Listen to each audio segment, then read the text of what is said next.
السلام علیکم ورحمۃ اللہ۔ اللہ تعالیٰ کا یہ ارشاد کہ الرحمن،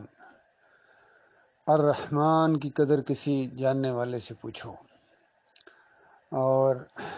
ایمان کی جو قدر و قیمت ہے وہ کسی ایماندار سے پوچھو۔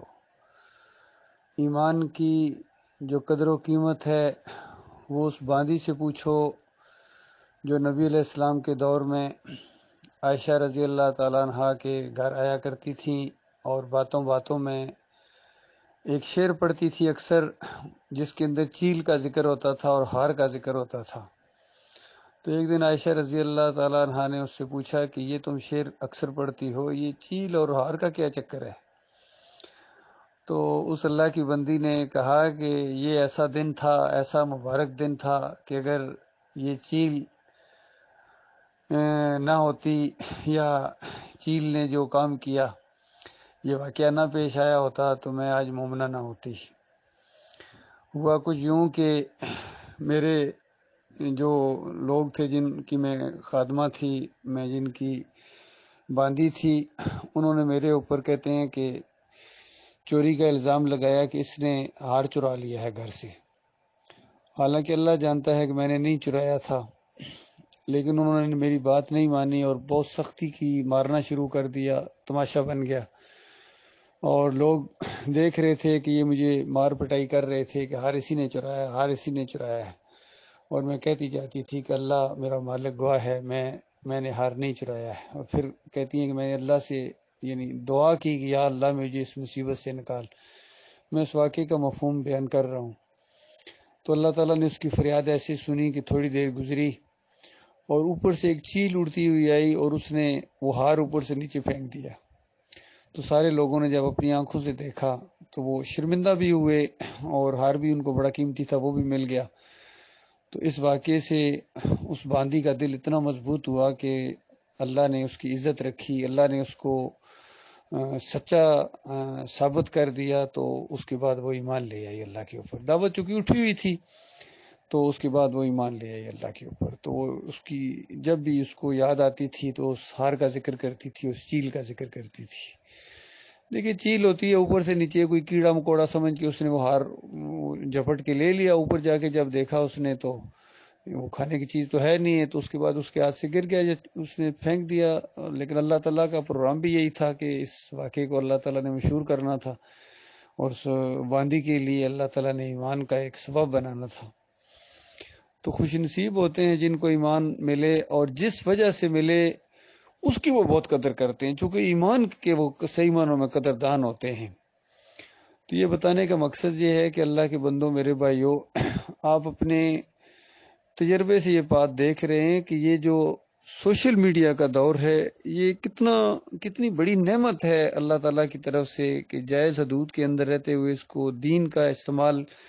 جب ہم کریں گے ایمان اور اسلام کے لیے، تو یہ کیسی خیر و برکت کا ذریعہ بن رہا ہے۔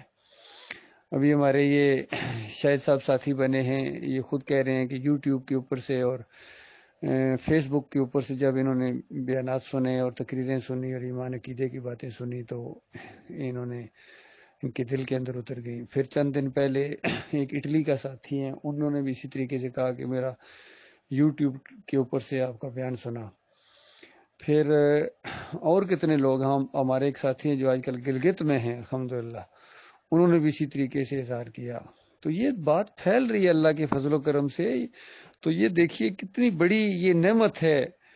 اور بالکل ڈاکٹر عثمانی رحمۃ اللہ علیہ کا فہم و فراست واقعی مومنانہ تھا، اور کس قدر انہوں نے فتویٰ دیا، اور اللہ کا لاکھ لاکھ شکر ہے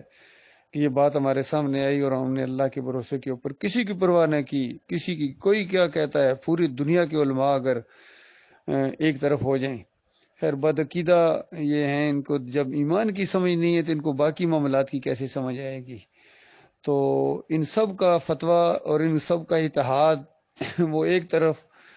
اور ڈاکٹر عثمانی رحمۃ اللہ علیہ کا فہم و فراست ایک طرف، ان کا فتویٰ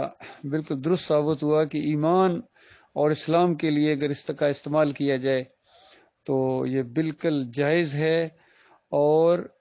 تصویر کے زمرے میں نہیں آتا ہے، تصویر کے حکم میں نہیں آتا ہے۔ اس طریقے سے زور دے کے انہوں نے کہا میری تحقیق، یہ نہیں کہ ہاں میری خیال، میری تحقیق، میری، اس کا مطلب ہے بہت غور و فکر کیا ڈاکٹر صاحب نے اور اس نتیجے پر پہنچے.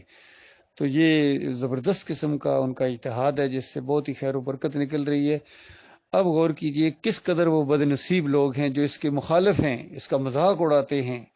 اور بلکہ دھمکیاں دیتے ہیں کہ اگر آپ نے یہ ویڈیو کا استعمال کیا، اس طریقے سے تقریریں آپ نے اپلوڈ کر دیں اور لوگوں تک یہ پہنچیں تو یہ تصویر کے زمرے میں آ جائے گا اور اللہ تعالیٰ تمہیں عذاب دے گا. اس کا اندازہ لگائے یہ ان بدبختوں کے حصے میں آئی. اور کچھ اور بدبخت ہیں جو کہتے ہیں یہ تو برائی ہے، اندازہ لگائیے، اس کو برائی کہتے ہیں. حالانکہ ڈاکٹر عثمانی رحمۃ اللہ علیہ کہتے ہیں یہ جائز ہے. پتہ جائز چیز برائی ہوتی ہے؟ تو اندازہ لگائیں، ڈاکٹر صاحب کا ساتھی ہونے کا بھی دعویٰ کرتے ہیں اور ڈاکٹر صاحب کا فتویٰ پہنچ بھی گیا پھر بھی کہتے ہیں کہ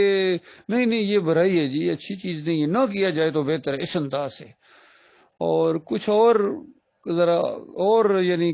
کم درجے کے جو اس طرح کے لوگ ہیں وہ یعنی ان کی رائے یہی ہے کہ اس کو پسند نہیں کرتے ہیں. تو یاد رکھیے جو اس کو پسند نہیں کرتا ہے نا، اس کا اس خیر و برکت کے اندر کوئی حصہ نہیں ہے،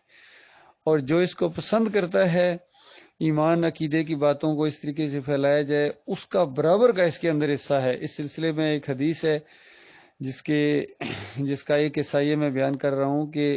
نبی علیہ السلام نے فرمایا کہ یعنی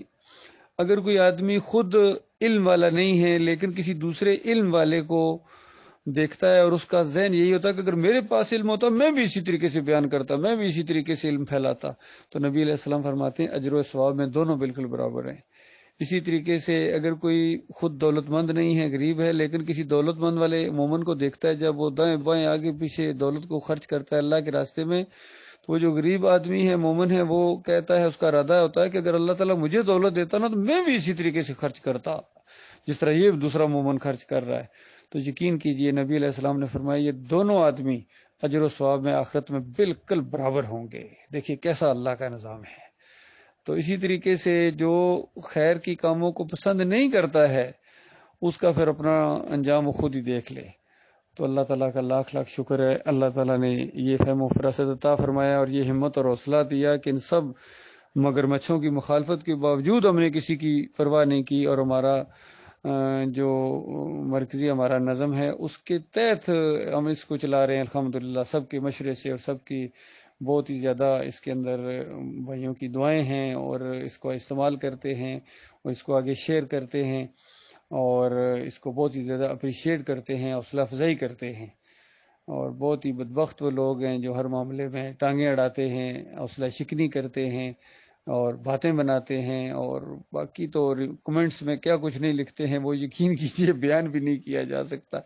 واٹس ایپ کے اندر بھی کیسی کیسی باتیں کرتے ہیں اور فیس بک کے اوپر تو کیا کہنا ان کا. بہرحال ہر آدمی اپنے اعمال سمیٹ رہا بھائی، ہر آدمی اپنی کھیتی بو رہا ہے، ایک وقت آئے گا جب وہ کاٹے گا. ہمیں تو اللہ تعالیٰ سے بہت ہی زیادہ خیر کی امید ہے کہ اللہ تعالیٰ اس کام کو بہت بڑا صدقہ جاریہ بنا دے گا، بہت بڑا صدقہ جاریہ بنا دے گا. اور جو ہمارے بھائی اس میں حصہ لیتے ہیں یا ہمارے بحرین کے ساتھی بھی ہیں ماشاءاللہ بہت بڑھ چڑھ کر اس سوشل میڈیا کے اندر، خاص کر یہ یوٹیوب کے جو یہ ویڈیوز ریکارڈ ہوتے ہیں اس کے اندر ماشاءاللہ وہ بہت زیادہ دلچسپی لیتے ہیں. اور ہمارے پاکستان میں جو ساتھی ہیں وہ بھی اس کو بہت پسند کرتے ہیں. اور آگے پیچھے جتنے ہمارے ساتھی ہیں انگلینڈ میں ہیں اور ہمارے انڈیا میں ساتھی ہیں، دبئی میں ہیں اور سعودی عرب میں ہیں، اٹلی میں ہیں، کینیڈا میں ہیں الحمدللہ. یہ جتنے بھی ہمارے ساتھی ہیں وہ بہت اس چیز کو، بلکہ کئی دفعہ فون ان کا آتا ہے کہتے ہیں ہم انتظار کرتے رہتے ہیں اور آپ کچھ جو ویڈیو ہوتے ہیں کہتے ہیں جلدی اپلوڈ کیا کریں. اللہ تعالیٰ ہم سب کو اس میں برابر کا حصہ دار کرے مالک، اس کو شرف قبولیت بخشے مالک اور اس کو خیر کا ذریعہ بنائے. آمین یا رب العالمین.